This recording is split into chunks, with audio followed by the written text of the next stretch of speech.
Hi everybody, I'm here at the Abolish Border Imperialism inaugural convergence that has just actually finished in this past hour. It was a weekend-long convergence of a plethora of people, from grassroots organizers to academics that are working towards the abolition of borders and the protection of some. And decolonization. And the conference, I believe, it started on Friday and ended today. And we're here in Minneapolis, where I was lucky enough to meet Thea Sarkar, who is one of the founders and organizers of this event.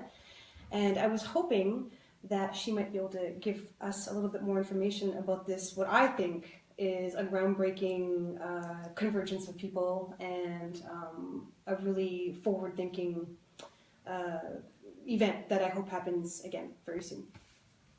Thanks. So this event was sort of organized by the Abolition Collective, and we are a group that formed sort of gradually out of a group of radical political scientists, and now it includes a lot of people who are educators, professors, but also folks who are just doing more community-based work. And we have a journal that our first issue should be out soon. Oh, cool. So that's the Abolition Journal, yeah. And the journal is a journal of radical and insurgent politics.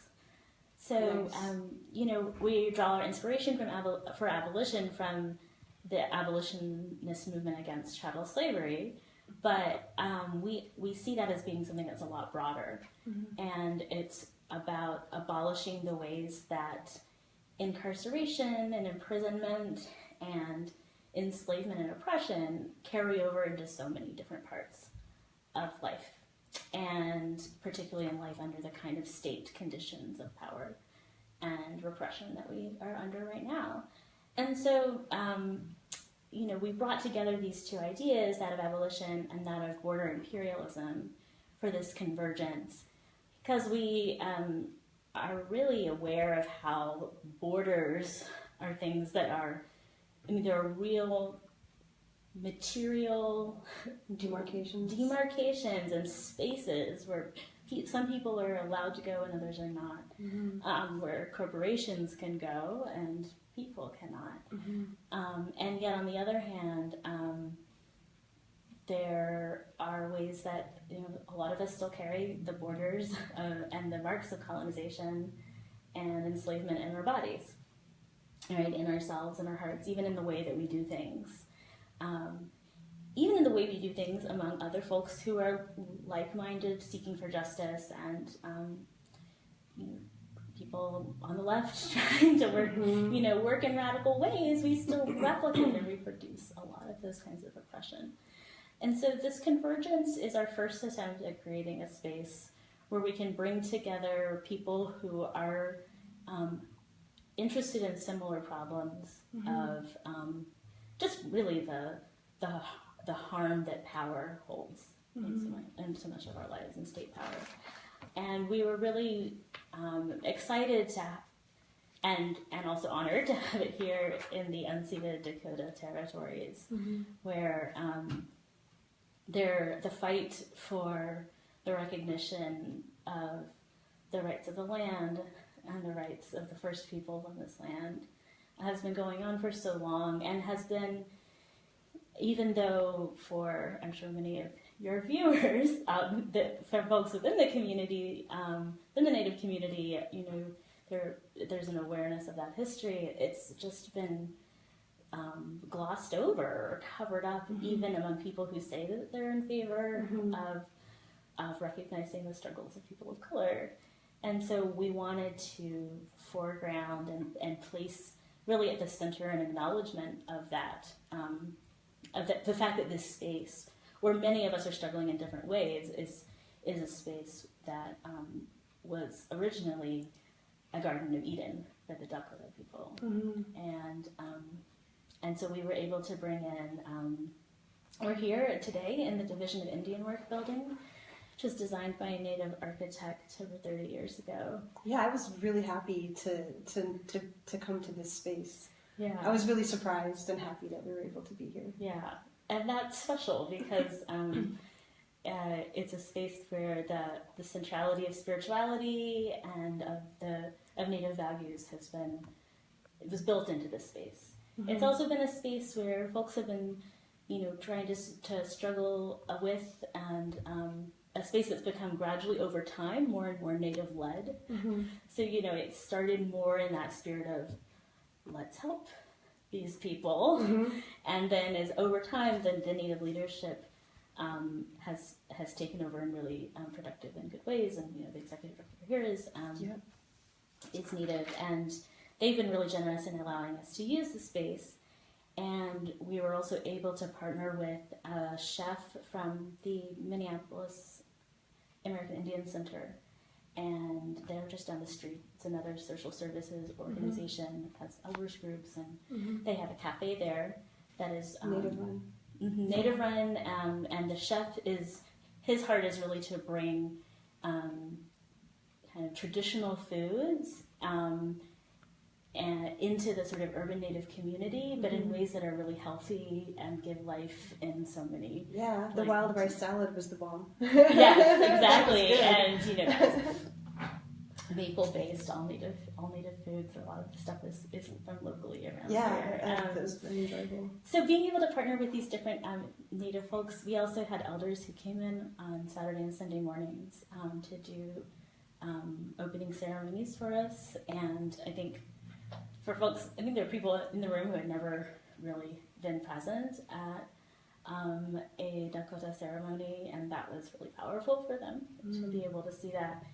And my hope is that, in participating in that and being able to be present, we're seeing something that's not just, a special occasion, but this is a practice that is actually and was a part of everyday life for Native peoples and for indigenous groups, here on Turtle Island and then across the world as well. Yeah, I was just looking through the book and noting some of the panels you have, and it's such a diverse group of people, but yet they're all talking about essentially the same thing, decolonization and how borders affect people in so many ways. So we have one of the panels I went to was on racial capitalism, which I thought was fascinating. Yeah. And then there's a feminism and reproductive justice panel, which you don't necessarily realize has a lot to do with borders, until you go to the panel. Absolutely, and even today people may have to travel multiple states. We also have panels on midwifery.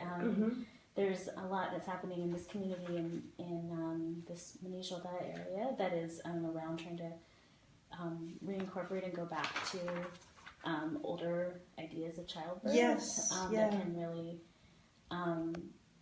create even deeper connections in families. We also had parenting. Radical parenting. Radical parenting. I really want. You know what? The person for that panel didn't show up. I was really bummed. Oh. I was like, I want to know more about that. Yeah.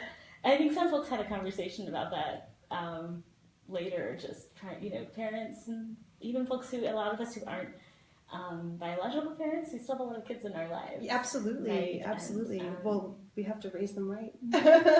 We have to raise them right, radically. Left, totally, right? I mean, but not even to say right or left, but just to say, no, this is about not just having an easy idea of what it means to have community or family, but you have to work for it. You have to work for it. And I think the way that the indigenous communities have been forgotten, I think just shows how, white folks and the sort of dominant American culture haven't worked at it. No.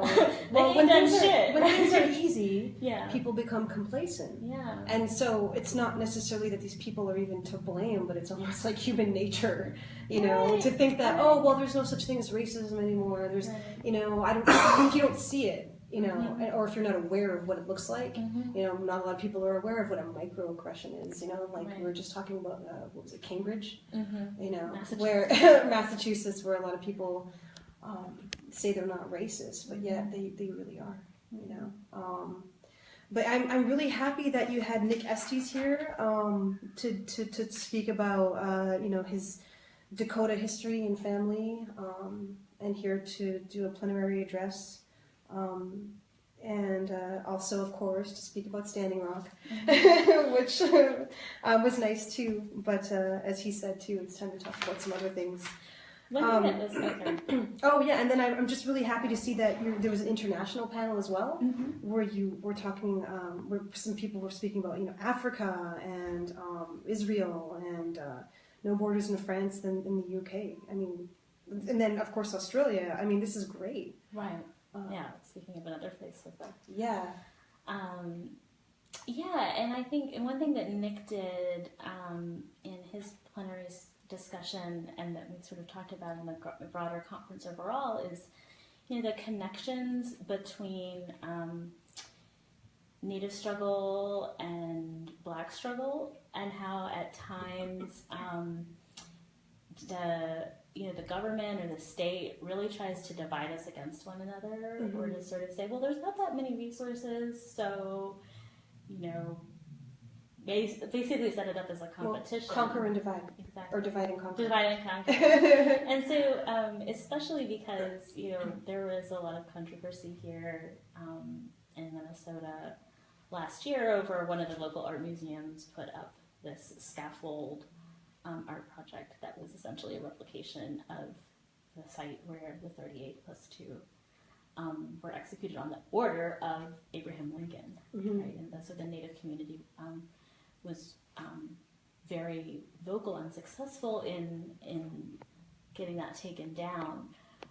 But before that happened, I didn't know about that. I didn't know that Lincoln had ordered this execution. The same time that he was issuing the Emancipation Proclamation. And I think it's important for all of us to remember that the state gives with one hand and takes away with the other. No president has ever been our true friend. No, and that we have to know that history in order to not repeat it. Wouldn't that be nice if we'd learned that by now? Then Trump wouldn't be president, right? But like you said, human nature, and so I mean, I think these spaces are important, even though they're small. And there's a lot we weren't able to do this time. Wow, I mean, are you serious? Because this is pretty filled out. Well, one thing we were talking about was just that there are a lot of communities, and including like the local Native, or the urban Native community. Yes, we were going to discuss that. I was a little bit, I was happy that this was happening here. I was happy to see some Native faces, but really we were just a small handful, maybe like 3 or 4. Yeah, just compared to about how many people? Maybe 100 are here. We've actually had over 200 folks coming through the door at the different times. Okay, so yeah, it is a small percentage considering that it's being hosted at the Native American, or what is this space called exactly? Division of Indian Work. Division of Indian Work House or building. But yeah, and as I was saying to Nick earlier, in no way whatsoever has any group of people been more affected by borders in this particular continent. Well, in the world really, than Indigenous people. Right. I mean, it's almost if you were to put the border swap on reservations and land areas, like on fast forward and watch it, you would just see this constant movement of borders for Indigenous people, not just here, but like I said, around the world. Yeah, there's no place where Indigenous people are really sovereign over the land. No, we are technically sovereign, according to treaties. But sort of like, but not. But the treaties aren't honored. Right, exactly. So yeah, I mean, it would be great, obviously, to see more Native faces here next time. And you're planning on doing this again in 2 years, right? We're hoping to do it at least every 2 years.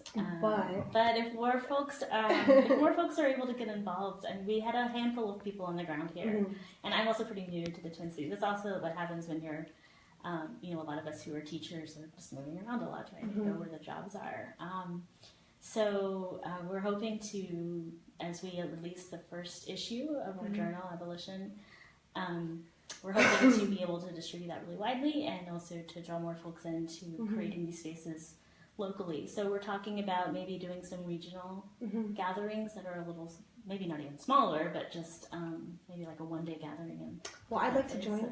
I'd like to help. We would love that. So I want to see this happen next year because I was really impressed. So I mean, I'm going to join and make that happen. That's amazing. That would be so amazing. And I have another person that was talking to me recently who said, "I just want to do this." So yeah. And that's what it takes. It's like a few people here and there. It does. We didn't have a lot of folks from the local African American community out either. Yes, I noticed that other that other group of people was right. And someone just brought that up in our feedback session. Mm-hmm.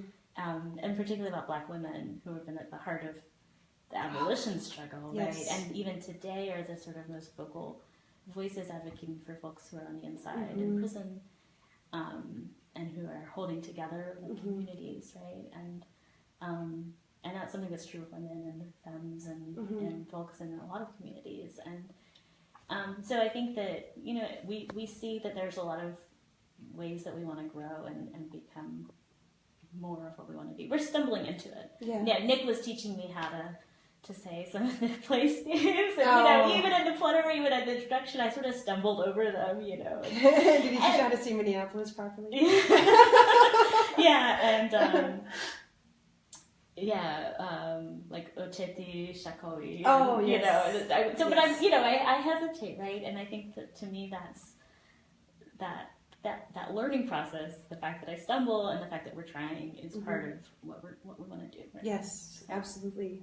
I mean, there was a great, when one of the panels I was at, there was a great talk on listening to Black Lives Matter, racial capitalism as a challenge to critiques of neoliberalism. Mm-hmm. So just, not that there wasn't, discussion about the African American community. It's just that we need more representation from these groups, these very important groups, and not just them, by the way. We're talking about the Islamic population, the Muslim Americans, as we can call them, or another name for this group of people would be Middle Eastern American. I would say probably Muslim American. It's like kind of captures that there's people coming from Africa, but also like here in the Twin Cities, you have folks from the Middle East, but also from Sub-Saharan Africa. Asian Americans. Yeah. I mean, it's not just African American and then Native American and Latina. We have a very diverse group of people in this country. Right. And so we need representation from everybody. Mm-hmm. So we had a couple of great organizers from this area. Ricardo Levins Morales is part of the plenary and is part of this MPD 150 project that at the 150th anniversary of the Minneapolis Police Department's founding is actually asking people, hey, what does the future without police look like for you where you live? And saying, and he said in none of those conversations, somebody said, really what I want is more cops with guns. Like that's what would help, right? Yeah. When you talk about people in the community, they say, no, that's not it. And then some folks from this group, Rad Asians, which is also based here, and they do a lot of work organizing around Asian Americans, and both folks who are, second, third generation, as well as people who are broader adoptees. One of the most interesting talks I saw today was called Japanese Internment on Indian Land, the role of archives in separating Japanese American World War II incarceration and its infringement on Native sovereignty. And that was Hana Maruyama, who's of Japanese descent, who was working on this in her PhD work. And I mean, I was like, wow, internment camps within internment camps. Right. And so, see, this is what I love, the intersectionality of this conference, which is so important to bringing us together more. And that's what I think is important about, the most important thing about this conference to me was the intersectionality. I would agree with that. And I think when we know the particulars of the story, we better understand how to fight what's happening. Absolutely. And then, like Nick was saying, the name of his book coming out is, what is it? Our History is Our Future. So, like it's perfect. So I just want to say thank you. Thank you so much. And I definitely hope I get to work with you more. And make this maybe next year. Yes, next 14 months. And if anybody out there wants to submit your work for this conference, you guys or the journal, or the journal, please go to the website. It's Abolishinjournal.org. You can find us on Twitter at abolishinj, which is just the letter J, or on Facebook. We're always soliciting submissions for our blog. So we would love to hear from folks just about what you think about Abolish. Great. Abolish and border imperialism. Yeah. Thank you. Great. Thank you so much.